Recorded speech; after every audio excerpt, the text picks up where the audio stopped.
தொகுதி மறுவரையறை தொடர்பாக முதலமைச்சர் விஜய் தலைமையில் இன்று நடைபெறும் எம்பிக்கள் கூட்டத்தை புறக்கணிப்பதாக திமுக மற்றும் அதிமுக அறிவித்துள்ளது.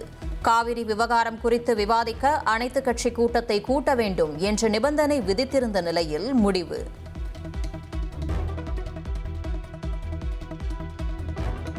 தொகுதி மறுவரையறையில் தங்களது நிலைப்பாட்டில் மாற்றம் இல்லை என திமுக எம்பி கனிமொழி கூறியுள்ளார். தொகுதி மறுவரையறையை திமுக நிச்சயம் எதிர்க்கும் என தெரிவித்துள்ள அவர், மேகதாது விவகாரத்தில் அனைத்துக் கட்சி கூட்டம் தேவை என வலியுறுத்தியுள்ளார்.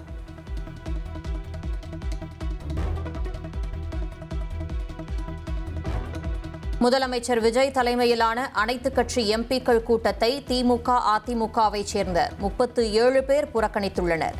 30 திமுக எம்பிக்கள், 4 அதிமுக எம்பிக்கள் மற்றும் பாமக எம்பி அன்புமணி, தேமுதிக எம்பி LK சுதீஷ், கமல்ஹாசன் உள்ளிட்டோர் பங்கேற்கவில்லை.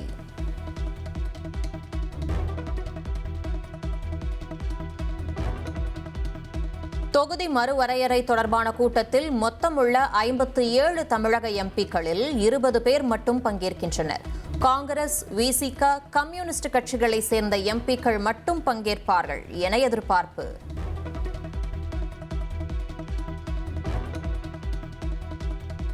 வெளியூரில் இருப்பதால் முதலமைச்சர் விஜய் கூட்டியுள்ள ஆலோசனைக் கூட்டத்தில் கமல்ஹாசன் பங்கேற்கவில்லை. புறக்கணிப்பதாக வெளியான தகவலுக்கு மக்கள் நீதி மய்யம் செய்தி தொடர்பு செயலாளர் முரளி அப்பாஸ் விளக்கம். தொகுதி மறுவரையறை தொடர்பான எம்பிக்கள் கூட்டத்தை புறக்கணித்த திமுக அதிமுக கட்சிகள் தமிழக நலனுக்கு எதிராக செயல்படுவதாக அமைச்சர் ராஜ்மோகன் சாடியுள்ளார். திமுக அதிமுகவின் நடவடிக்கை இரு கட்சிகளின் புதிய நட்பை காட்டுவதாகவும் விமர்சித்துள்ளார். தொகுதி மறுவரையறை மசோதாவை கண்டித்து நாளை முதல் ஆகஸ்ட் 12 வரை மாவட்ட வாரியாக நடைபயணம் நடத்தப்படும் என மாணிக்கம் தாகூர் அறிவித்துள்ளார். மசோதாவால் தென் மாநிலங்களின் அரசியல் அதிகாரம் பறிபோகும் என குறிப்பிட்ட அவர், முக்கிய இடங்களில் எதிர்ப்பு சுவரொட்டி ஒட்டப்படும் என்றும் கூறியுள்ளார். கோவையில் போதைப்பொருள் தடுப்பு விழிப்புணர்வு மாரத்தான் போட்டியை அமைச்சர் விக்னேஷ் தொடங்கி வைத்தார். தொடர்ந்து உயர் அதிகாரிகளுடன் 5 கிலோமீட்டர் நடந்து சென்று விழிப்புணர்வு ஏற்படுத்தினார். கோவையை முன்மாதிரியாக கொண்டு தமிழகத்தின் அனைத்து மாவட்டங்களிலும் பள்ளி, கல்லூரி மாணவர்களிடையே போதைப்பொருள் தடுப்பு விழிப்புணர்வை தீவிரப்படுத்த வேண்டும் என அமைச்சர் வலியுறுத்தினார். தொடர்ந்து பேசிய அமைச்சர் விக்னேஷ், சட்ட நடவடிக்கைகளுடன் மாணவர்களுக்கு உளவியல் ரீதியாகவும் விழிப்புணர்வை ஏற்படுத்த வேண்டும் என்றும் கூறினார்.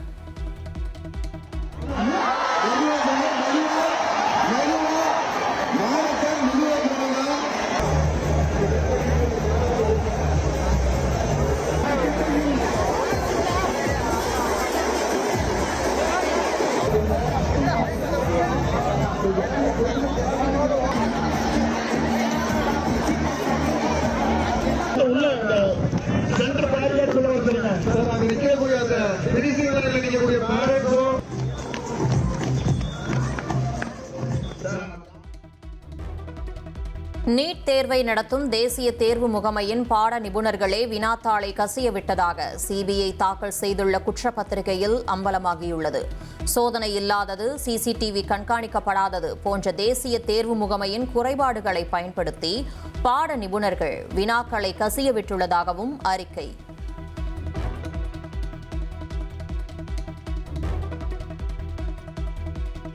தமிழகத்தின் முக்கிய கோயில்களில் செப்டம்பர் 1 முதல் செல்போன் பயன்படுத்த முழுமையாக தடை விதிக்கப்படுவதாக இந்து சமய அறநிலையத்துறை அதிரடி அறிவிப்பு. விஐபிக்கள் வருகை குறித்து ஒரு நாளைக்கு முன் ஆணையருக்கு தெரிவிக்கவும் அமைச்சர் ரமேஷ் உத்தரவிட்டுள்ளார்.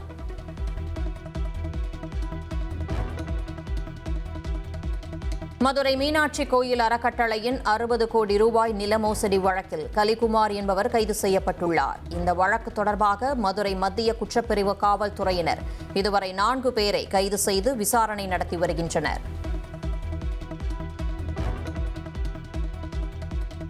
பழனி முருகன் கோயில் நில மோசடி வழக்கில் கைது செய்யப்பட்ட வழக்கில் கைதான அன்வருதீன் சிறையில் உயிரிழந்த சம்பவம்.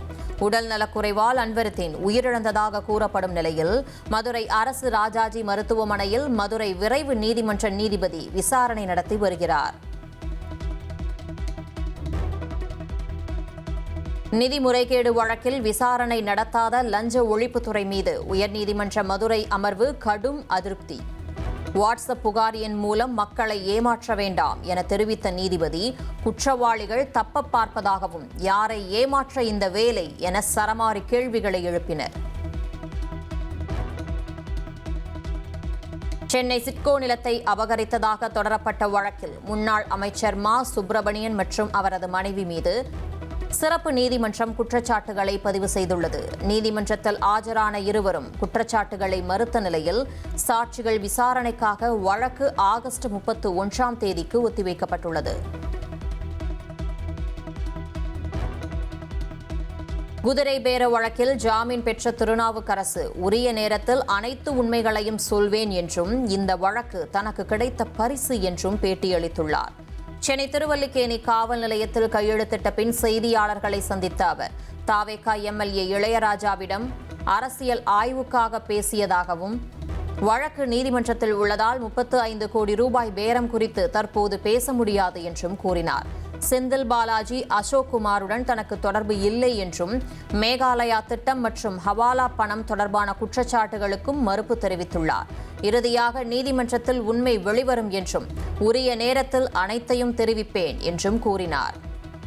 நிறைய விஷயங்கள் நான் பேசுகிறேன். நான் ஊடகங்களில் கட்டாயம் சந்திப்பேன். ஏன்னா நான் கிட்டத்தட்ட 25 ஆண்டுகளாக பல செய்திகளையும் பல இதை என்னை வெளியிடப்பட்டிருக்கேன். பல கலாய்வுகள் கிட்டத்தட்ட 65 கலாய்வுகள் விடப்பட்டிருக்கேன். இதை குறிப்பாக நம்ம அன்பு சகோதரர் கூட நிறைய ஆய்வுகள் விட்டுருக்கேன். தமிழகத்திலே முதலமைச்சர் விஜய்னு சொல்லக்கூடியது முதல்வர் நான் தான். அதே மாதிரி தமிழகத்தில் 1,40,00,000 ஓட்டு இருக்குன்னு சொன்னவன் நான் தான்.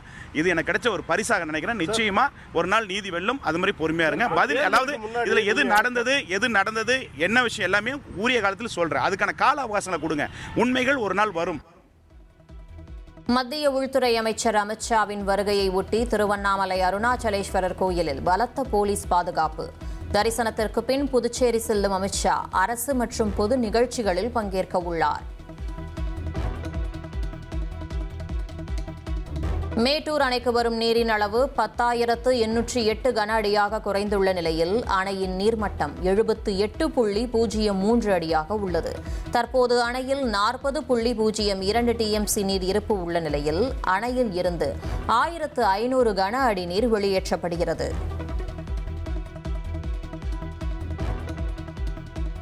ஒகேனக்கல் காவிரியில் நீர்வரத்து வினாடிக்கு 20,000 கன அடியிலிருந்து 6,500 கன அடியாக கடும் சரிவை சந்தித்துள்ளது.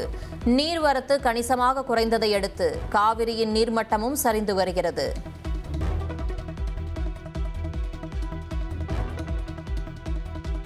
முல்லை பெரியாறு அணையிலிருந்து தமிழக பகுதிக்கு முதல் போக பாசனத்திற்கு இன்று முதல் தண்ணீர் திறக்கப்பட்டுள்ளது. தேக்கடி பகுதியில் ஷட்டரை இயக்கி தேனி மாவட்ட ஆட்சியர் வைத்தியநாதன் தண்ணீரை திறந்து வைத்தார்.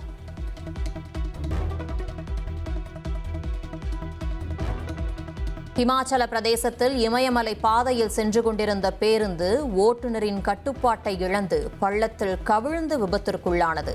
பேருந்தில் பயணித்த 18 பேரில் 10 பேர் உயிரிழந்த நிலையில் காயமடைந்த 8 பேரை NDRF மற்றும் தீயணைப்புத் துறையினர் மீட்டு மருத்துவமனையில் சேர்த்துள்ளனர்.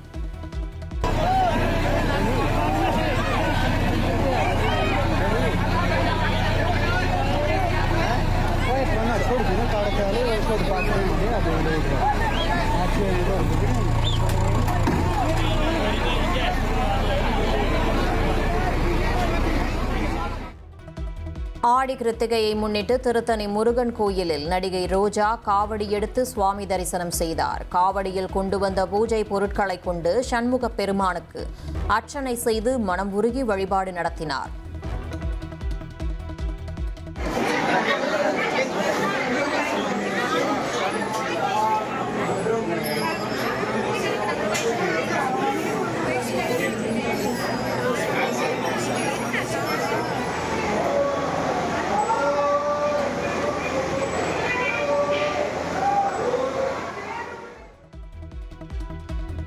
இளைஞர்களின் அடுத்த 30-35 ஆண்டுகால செயல்பாடுகளே வளர்ச்சியடைந்த பாரதத்தை தீர்மானிக்கும் என பிரதமர் மோடி தெரிவித்துள்ளார். IIT டெல்லி பட்டமளிப்பு விழாவில் பேசிய பிரதமர், நாம் எடுக்கும் ஒவ்வொரு முடிவும் நாட்டின் தேவையை எவ்வாறு பூர்த்தி செய்யும் என்பதை சிந்தித்து செயல்பட வேண்டும் என்றும் அறிவுறுத்தியுள்ளார்.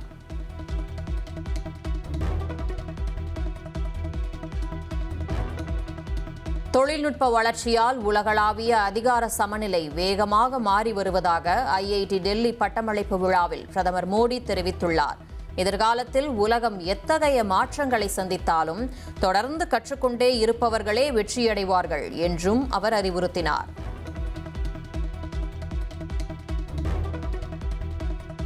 கோவை கண்காட்சியில் பேசிய மத்திய இணையமைச்சர் எல் முருகன் செல்போன் உற்பத்தியில் இந்தியா முதலிடத்தில் உள்ளதாக பெருமிதம் தெரிவித்தார். 74 பொருட்களுக்கு புவிசார் குறியீடு பெறப்பட்டுள்ளதாகவும் 1500 தேவையில்லாத பழைய சட்டங்கள் நீக்கப்பட்டுள்ளதாகவும் அவர் கூறினார்.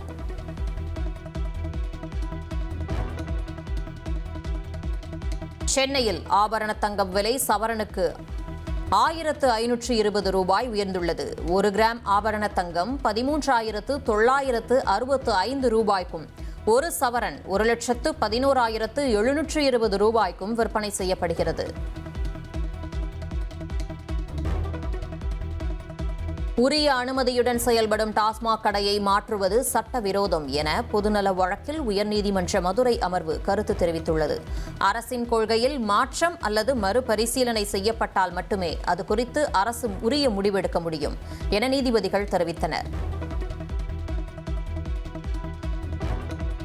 இலங்கை சிறையில் உள்ள 11 மீனவர்களையும் படகுகளையும் உடனடியாக விடுதலை செய்ய வலியுறுத்தி ராமேஸ்வரம் மீனவர்கள் இன்று வேலை நிறுத்தத்தில் ஈடுபட்டுள்ளனர்.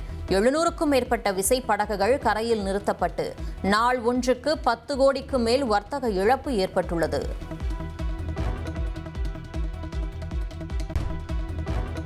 சேலம் ஓமலூர் அருகே சட்டவிரோதமாக கருவின் பாலினத்தை கண்டறிந்த 2 கைது செய்யப்பட்டுள்ளனர். அதிகாரிகளை தாக்கிவிட்டு தப்பியோடிய கும்பலைச் சேர்ந்த மேலும் 7 பேரை தனிப்படை போலீசார் தீவிரமாக தேடி வருகின்றனர். திருச்சி அருகே சொத்தை பிரித்து தரக்கோரி பெற்ற தாயை மகன் தம்பிள்சால் அடித்துக் கொன்ற சம்பவத்தால் அதிர்ச்சி. மதுபோதையில் கொடூர சம்பவத்தில் ஈடுபட்ட மகனை கைது செய்து போலீசார் விசாரணை.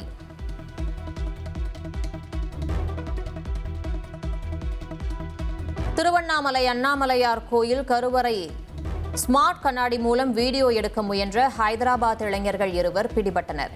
கேமரா, கண்ணாடி மற்றும் செல்போன் ஆகியவற்றை பறிமுதல் செய்த காவல்துறையினர் தீவிர விசாரணை நடத்தி வருகின்றனர்.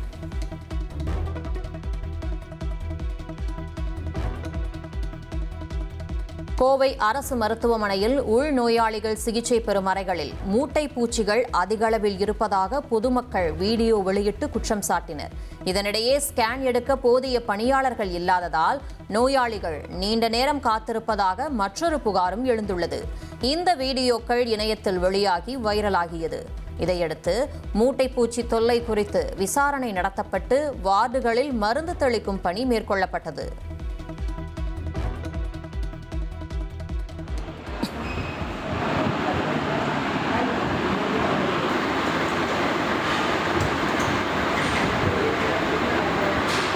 கோவை மருத்துவமனை மருத்துவக் கல்லூரி 2 மணி நேரம் ஸ்கேனிங்க்கு வந்து இப்போ வரைக்கும் ஒருத்தருமே இல்லை. கேட்டால் எல்லாம் பதில் தான் சொல்லிட்டு இருக்காங்களே போக ஒரு ரெஸ்பான்ஸுமே இல்லை. அங்கே போய் கேளு இங்கே போய் கேளுங்கிறாங்க. இல்லாத ஏழைகளுக்காகத்தான் கவர்மெண்ட் ஹாஸ்பிட்டலு. இப்படி வந்து நாய் மாதிரி இப்படி காத்துக்கிட்டு இருக்கிற கிடையாது. சுமார் 2 மணி நேரம் ஆச்சு. இது மருத்துவத்துறையும் மருத்துவக் கல்லூரித்துறையுமே இது மருத்துவத்துறையிலிருந்து மருத்துவத்துறை அதிகாரியுமே கண்டிப்பா இதுக்கான சட்ட நடவடிக்கை கண்டிப்பா எடுக்க. ராமநாதபுரம் மாவட்டம் பரமக்குடி வருவாய் கோட்டாட்சியர் சரவண பெருமாள் 50,000 ரூபாய் லஞ்சம் பெற்றதாக கைது செய்யப்பட்டுள்ளார். மணல் குவாரி அமைக்க தடையில்லா சான்றிதழ் வழங்கக் கோரி பெயர் குறிப்பிட விரும்பாத நபர் ஒருவர் 11 மாதங்களுக்கு முன்பு விண்ணப்பித்திருந்தார்.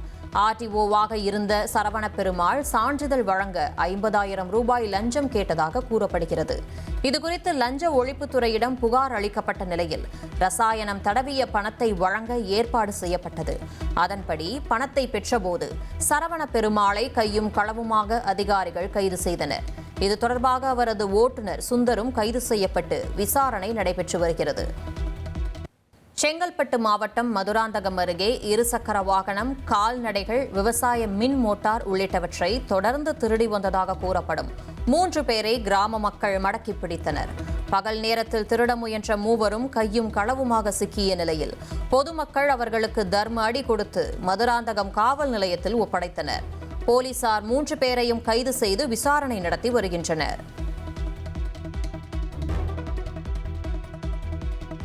தஞ்சாவூர் மாவட்டம் செங்கிப்பட்டி அரசு பொறியியல் கல்லூரி விடுதி மாணவர்கள் தரமான உணவு மற்றும் குடிநீர் வழங்க கோரி போராட்டத்தில் ஈடுபட்டனர். விடுதி முறையாக பராமரிக்கப்படவில்லை என்றும், உணவில் புழுக்கள் இருப்பதாகவும், போதிய குடிநீர் வசதி இல்லை என்றும் மாணவர்கள் குற்றம் சாட்டினர்.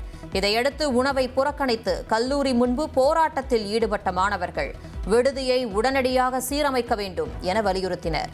அதிகாரிகள் பேச்சுவார்த்தை நடத்தியதைத் தொடர்ந்து போராட்டம் கைவிடப்பட்டது.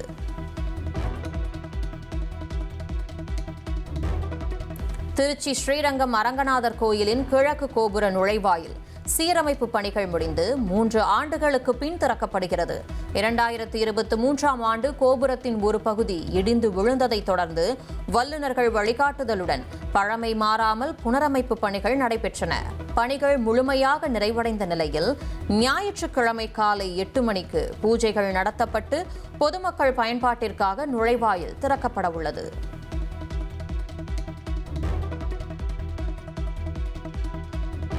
திருப்பத்தூர் அடுத்த ராமக்காப்பேட்டை காமராஜர் நகரில் உள்ள ஸ்ரீ முத்துமாரியம்மன் கோயில் ஆடி திருவிழா விமரிசையாக நடைபெற்றது.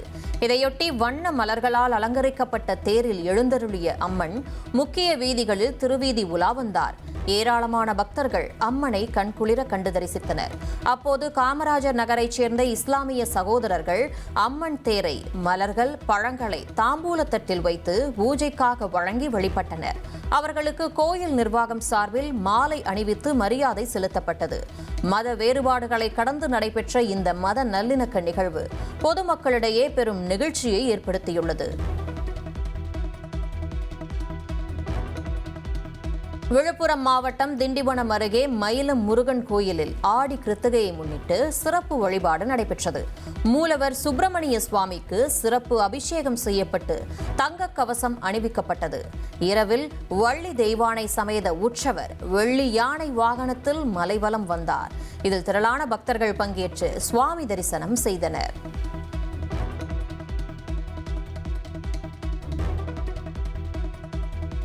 தமிழ்நாடு முழுவதும் மழையின்றி வறட்சியும் தண்ணீர் தட்டுப்பாடும் நிலவி வரும் நிலையில் விவசாயிகளும் பொதுமக்களும் கடும் பாதிப்பை சந்தித்து வருகின்றனர்.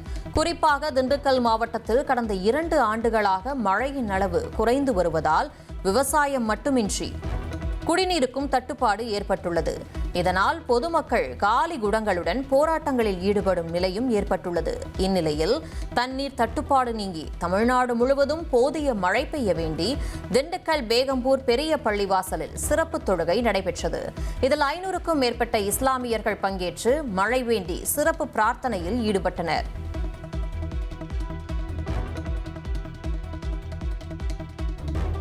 காஞ்சிபுரம் வரதராஜ பெருமாள் கோயிலில் ஸ்ரீதேவி பூதேவியுடன் கூடிய உற்சவர் சிலைகளுக்கு மேற்கொள்ளப்பட்ட ஜடிபந்தனம் என்னும் சீரமைப்பு பணிகள் நிறைவடைந்தன. சிலைகளில் தேய்மானம் ஏற்பட்டது கண்டறியப்பட்டதைத் தொடர்ந்து தமிழ்நாடு அரசின் அனுமதியுடன் அங்கீகரிக்கப்பட்ட வாஸ்து நிபுணர்கள் மூலம் கடந்த 2 நாட்களாக சீரமைப்பு பணிகள் நடைபெற்றன. பணிகள் நிறைவடைந்ததைத் தொடர்ந்து சிறப்பு திருமஞ்சனம் மற்றும் சம்பரோக்ஷண சடங்குகள் நடைபெற்றன. பின்னர் சிறப்பு அலங்காரத்தில் காட்சியளித்த வரதராஜ பெருமாளை பக்தர்கள் தரிசனம் செய்து வழிபட்டனர்.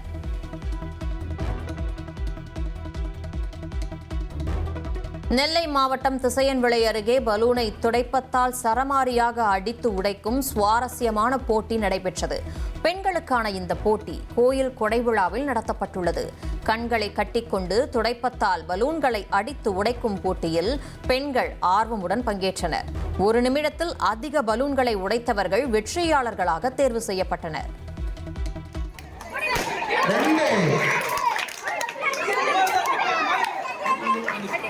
அடிக்கணும் தூக்க கூடாது. Last 40 second.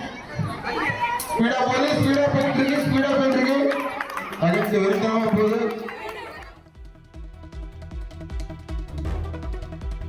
அரியலூர் மாவட்டம் கங்கை கொண்ட சோழபுரம் பிரகதீஸ்வரர் ஆலயத்தில் மாமன்னன் ராஜேந்திர சோழனின் பிறந்த நாளான ஆடி திருவாதிரை விழா வரும் 10ஆம் தேதி அரசு விழாவாக நடைபெறவுள்ளது. இதற்கான முன்னேற்பாடுகளை மாவட்ட வருவாய் அலுவலர் மல்லிகா நேரில் ஆய்வு செய்தார்.